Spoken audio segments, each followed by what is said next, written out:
Bharatiya Janata party के राष्ट्रीय अध्यक्ष जेपी नड्डा ने शनिवार को पटना की ग्राम संसद का उद्घाटन करते हुए एक सभा को संबोधित किया। उन्होंने कहा कि ग्राम स्वराज की जो कल्पना महात्मा गांधी जी ने रखी थी, उसको वैचारिक पृष्ठभूमि पर अमली जामा पहनाते हुए एक रूप देने का काम भारतीय जनसंघ और भाजपा के नेताओं ने किया है। ग्राम स्वराज की कल्पना जो महात्मा गांधी जी ने रखी थी, उसको वैचारिक पृष्ठभूमि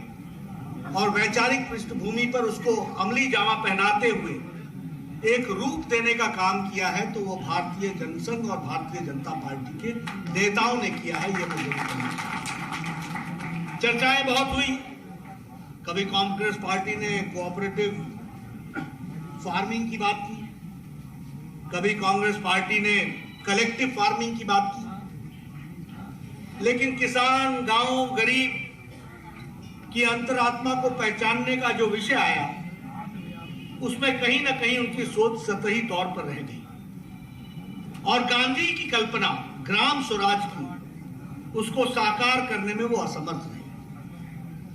लेकिन मैं ये गौरव के साथ कह सकता हूं कि हमारी विचारधारा, जिसकी उत्पत्ति श्यामा प्रसाद मुखर्जी ने एक मजबूत देश, एक राष्ट्र, एक देश में एक निशान, एक विधान, एक प्रधान की कल्पना को लेकर के मजबूत किया, तो वैचारिक पृष्ठभूमि पर हमारे दीनदयाल उपाध्याय जी ने एकात्म मानववाद और एकात्म मानववाद का सरलीकरण जब हमारी सरकारें प्रदेशों में आई, फिर चाहे वो भैरव सिंह शेखावत की सरकार थी जो राजस्थान में आई, फिर चाहे वो वीरेंद्र कुमार सकलेचा की सरकार थी जो मध्य प्रदेश में आई, फिर चाहे वो हिमाचल प्रदेश में शांता कुमार जी के नाम से जानी गई सरकार आई, अंत्योदय की कल्पना पहली बार धरती पर उतारने का काम किया था तो भारतीय जनता पार्टी और जनता पार्टी, और उसी को आगे बढ़ाते हुए हमारे नानाजी देशमुख ने ग्रामोदय का विषय उठाया और ग्रामोदय के विषय को उठाते हुए उन्होंने चित्रकूट में लगभग 500 गांव को ढूंढा और उसमें उनकी जीविका में वो संपूर्ण ग्राम कैसे स्वावलंबी हो सकता है, इस पर काम शुरू किया।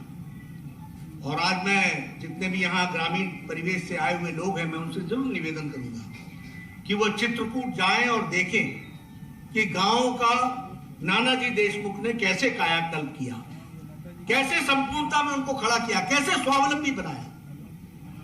यह कल्पना हमको उन्होंने दी और उसी को आगे बढ़ाते हुए हमारे भारत के यशस्वी प्रधानमंत्री श्री नरेंद्र मोदी जी ने इसको और सरलीकरण करते हुए समाज के वंचित, पीड़ित, शोषित, दलित, किसान, युवा, महिलाएं जो छूट गई थी, उनको मुख्य धारा में लाने का काम किया। उन्होंने उस अंत्योदय को सबका साथ, सबका विकास, सबका विश्वास और सबके प्रयास में उसको रास्ता दिखाने का काम किया। यह हमको ध्यान में रखना चाहिए। और आपको जानकर के खुशी होगी कि हमारे पंचायत को रिवैम्प करने के लिए मोदी सरकार ने जो स्वयंपूर्ण ग्रामीण विषयों को लेकर के काम शुरू किया, उसका एक सिंगल इंटरफेस बनाया और पंचायत वाइज उसमें कोशिश ये की गई कि हम किस किस पंचायत में क्या क्या डेवलपमेंट के एजेंडा है, उसको एक पोर्टल पर लाए, एक इंटरफेस पर लाए। और हमारे मंत्री ग्रामीण विकास गिरिराज जी दिल्ली में बैठ करके देश के सभी पंचायतों की तस्वीर अपने कंप्यूटर पर देखते हुए पता लगा सके कि कहां कहां क्या कमी है और किस किस चीज को कैसे ठीक करना है, इस काम को करने का। और इसीलिए इस बात को, जिसको हम कहते हैं कि पूरा करने के लिए आज मुझे खुशी है कि 2.63 लाख पंचायत के प्रोफाइल्स पोर्टल पर चढ़ चुके हैं। और आपको जानकर के खुशी होगी कि राष्ट्रीय ग्राम स्वराज अभियान, इसके लिए 5.9 थाउजेंड करोड़ रुपीस एलोकेट किया गया है। 5.9 थाउजेंड करोड़ रुपीस इसके लिए रखा गया है। और इसमें जो हमारे इलेक्टेड रिप्रेजेंटेटिव्स हैं, जो 60 लाख हैं, और जो फंक्शनरीज हैं, जो स्टेक होल्डर्स हैं, उनको इस काम के साथ जोड़ा गया है। यह हमको ध्यान रखना चाहिए कि आज पंचायतों को सीधा पैसा जाने की व्यवस्था तो की ही गई है, लेकिन पंचायतों को जाने वाला पैसा 5 गुना बढ़ा दिया है मोदी सरकार ने। यह भी हमको ध्यान रखना है। एक समय में पर पर्सन पर ईयर 52 रुपीस खर्च होते थे, आज 674 रुपीस पर पर्सन पर ईयर खर्च होता है। यह भी हमको ध्यान रखना है। आज 11 करोड़ इज्जत घर बना करके मोदी जी ने 11 करोड़ परिवारों को और महिलाओं को आजादी दिलाई है। इस बात को भी हमको समझना है। 11 करोड़ जहां टॉयलेट बनते हैं तो 11 करोड़ घरों में बच्चे भी हैं।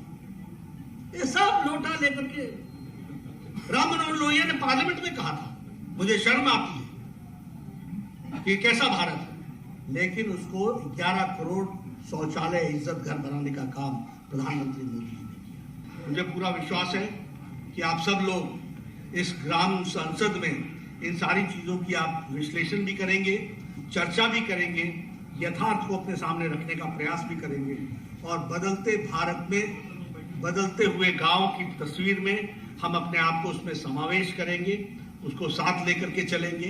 यही मुझे कहना है।